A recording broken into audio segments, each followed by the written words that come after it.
ৰাজ্যৰ মুখ্যমন্ত্ৰী আৰু শিক্ষা বিভাগৰ আহ্বানত বিদ্যাঞ্জলি আঁচনিৰ প্ৰতি সঁহাৰি জনাই হাজোৰ খুপনিকুছি আঞ্চলিক হাইস্কুলত কৰ্মৰত শিক্ষক কৰ্মচাৰী আৰু একাংশ প্ৰাক্তন ছাত্ৰ ছাত্ৰীৰ প্ৰশংসনীয় পদক্ষেপ।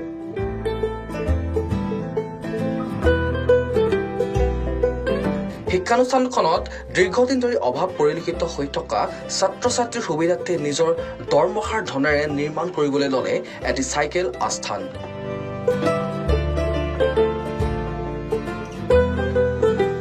এই চাইকেল আস্থানৰ আনুষ্ঠানিকভাৱে আধাৰশিলা স্থাপনেৰে শুভাৰম্ভ কৰা হয়।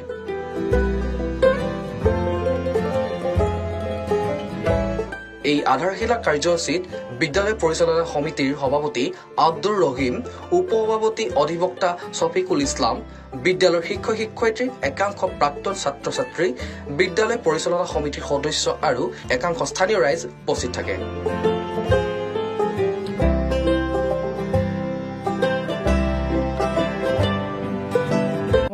আপোনালোকক ধন্যবাদ জনাইছোঁ অসমৰ জনপ্ৰিয় মুখ্যমন্ত্ৰী ডক্টৰ হিমন্ত বিশ্ব শৰ্মাদেৱ, আৰু লগতে মই ধন্যবাদ জনাইছোঁ যে এই এপটোৰ কাৰণে আমাৰ আয়াত ছাৰে খুবেই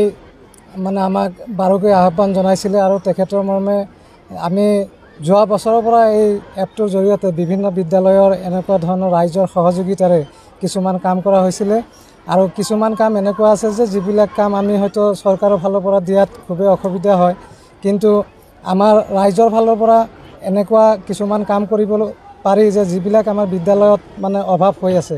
আৰু সেই অভাৱ পূৰণৰ কাৰণে বিদ্যাঞ্জলি এপ নামৰ এপ এটা ঘোষণা কৰিছিলে, আৰু এই এপৰ জৰিয়তে আজি আমি খুপনিকুছি আঞ্চলিক উচ্চ মাধ্যমিক বিদ্যালয়ৰ এখন চাইকেল ষ্টেণ্ডৰ কাম আৰম্ভ কৰিছোঁ, আৰু ৰাইজে ইয়াত পূৰ্ণ সহযোগিতা কৰিছে, আমাৰ প্ৰাক্তন ছাত্ৰ ছাত্ৰীসকলেও কৰিছে, আৰু ময়ো এইখন বিদ্যালয়ৰ যিহেতু মই গৌৰৱবোধ কৰিছোঁ, মই এইখন বিদ্যালয়ৰে প্ৰাক্তন ছাত্ৰ, আৰু ছাত্ৰ হৈয়ে ইয়াত আজি যি স্থাপন কৰা হ'ল মই নিজকে গৌৰৱবোধ কৰিছোঁ, আৰু সকলোকে ধন্যবাদ জনাইছোঁ। এই বিদ্যাঞ্জলি আঁচনিৰ সহায়ত আমাৰ অভিভাৱিকাসকলৰ লগত চৰকাৰৰ বা অনুষ্ঠানৰ লগত কেনেকৈ আমি সাঙুৰিব পাৰোঁ, আৰু এই সাঙুৰি স্কুলৰ সৰ্বাংগীন উন্নতি কৰাৰ কাৰণে চৰকাৰে ভাল এটা পদক্ষেপ লৈছে, আৰু এইটোৰ ওপৰত আমি সঁহাৰি জনাইছোঁ। আমি আমাৰ আনন্দিত হৈছোঁ। এই এপটোৰ জৰিয়তে বহুতো বিদ্যালয়সমূহ বহুত অভাৱ অভিযোগ আছে, সেইবিলাক হয়তো চৰকাৰো অলপ জোৰা মাৰাত অসুবিধা হৈ যায়, গতিকে ৰাইজে যদি অলপ সহায় কৰিব পাৰে তেনেহ'লে আমাৰ বিদ্যালয়খন জাকত জিলিকা হ'ব। যেনেকৈ মন্দিৰ বা মছজিদত যেনেকৈ মানুহে দান কৰে, সেইবিলাক যেনেকৈ দান কৰে, আমাৰ চৰকাৰী অনুষ্ঠানবিলাকতো যে দান বৰঙণি দি আমি আমাৰ বিদ্যালয়খন উন্নত দিশলৈ নিবৰ কাৰণে এটা ভাল এটা ৰাস্তা হয়। গতিকে এই এপটোৰ জৰিয়তে আমি কাম আজি হ'ব উদ্বোধন কৰিলোঁ। মই আশা কৰিছোঁ এই বিদ্যাঞ্জলি আঁচনিয়ে সকলো বিদ্যালয়ক সাঙুৰি এটা ভাল এটা স্কুলৰ এটা শৈক্ষিক বাতাবৰণ সুন্দৰ পদক্ষেপ আহিব বুলি মই আশা কৰিছোঁ। অসমৰ জনপ্ৰিয় মুখ্যমন্ত্ৰী হিমন্ত বিশ্ব শৰ্মা মহোদয়ে এটা বিদ্যাঞ্জলি বুলি এপসমূহ চৰকাৰী বিদ্যালয়লৈ আগবঢ়াইছিল, আৰু সেইমতে বিদ্যালয়খনত সৰ্বাংগীন উন্নতিৰ কাৰণে যিহেতু আমাৰ ৰাইজে মন্দিৰ আৰু মছজিদবিলাকত ডনেশ্যন দিয়ে, আৰু চৰকাৰী বিদ্যালয়বিলাকত কিয় নিদিয়ে সেই দিয়াৰ কাৰণে আহ্বান জনাই সমূহ অভিভাৱক ৰাইজক, প্ৰাক্তন ছাত্ৰ ছাত্ৰী আৰু বৰ্তমানৰ ছাত্ৰ ছাত্ৰী, শিক্ষক শিক্ষয়িত্ৰী, প্ৰাক্তন শিক্ষক সকলোকে আহ্বান জনাইছিল, আৰু সেই মৰ্মে আমিও 2023 বৰ্ষৰ পৰা তেখেতক সন্মান জনাই,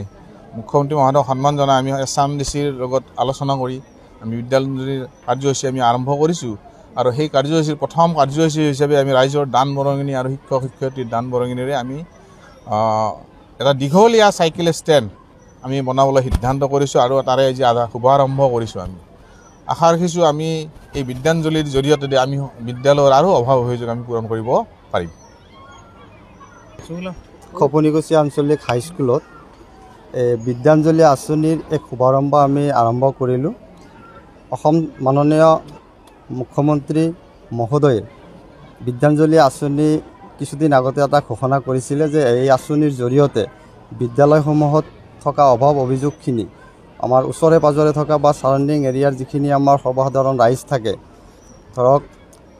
ৰিটায়াৰ্ড পাৰ্চন, এক্স ছাত্ৰ ছাত্ৰী, এখেতসকলক লগ লগাই আলাপ আলোচনা কৰি এই বিদ্যালয়ৰ যি অভাৱ অভিযোগ আছে এই বিষয়ে অৱগত কৰাই তেখেতসকলৰ পৰা এটা দান বৰঙণি লৈ এই বিদ্যালয়ত থকা যি অভাৱ অভিযোগ আছে এইখিনি মোচন কৰাৰ কাৰণে এটা পৰামৰ্শ আমাক আগবঢ়াইছিল। সেই মৰ্মে আমি বিদ্যালয়ৰ শিক্ষক শিক্ষয়িত্ৰীসকলৰ লগত